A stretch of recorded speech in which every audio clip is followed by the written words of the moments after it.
Hi friends, எல்லோரும் எப்படி இருக்கீங்க? இன்றைக்கி நம்ம பார்க்க போகிறது பார்த்திங்கன்னா வீடு காங்கிரீட் போடுறது. பாருங்கள், எல்லோரும் எவ்வளோ கஷ்டப்பட்டு வேலை பார்த்துட்ருக்காங்க. பாருங்கள், அழகான முள்ளங்கி தோட்டம், தென்னந்தோப்புக்குள்ளார ஒரு அழகான வீடு.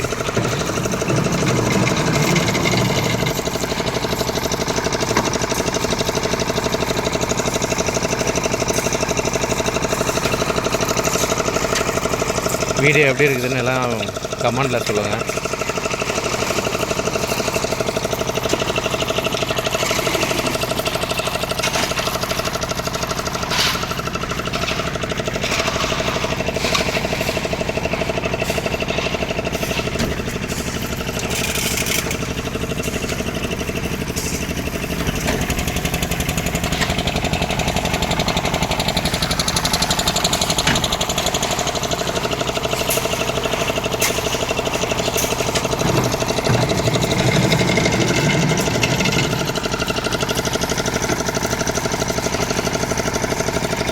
போட்டு போகிறேன் பாருங்கள், அவர் தான் இன்ஜினியர் திட்டுறாரு, வேலை செய்யாமல் என்னடா வீடியோ எடுத்துன்னு.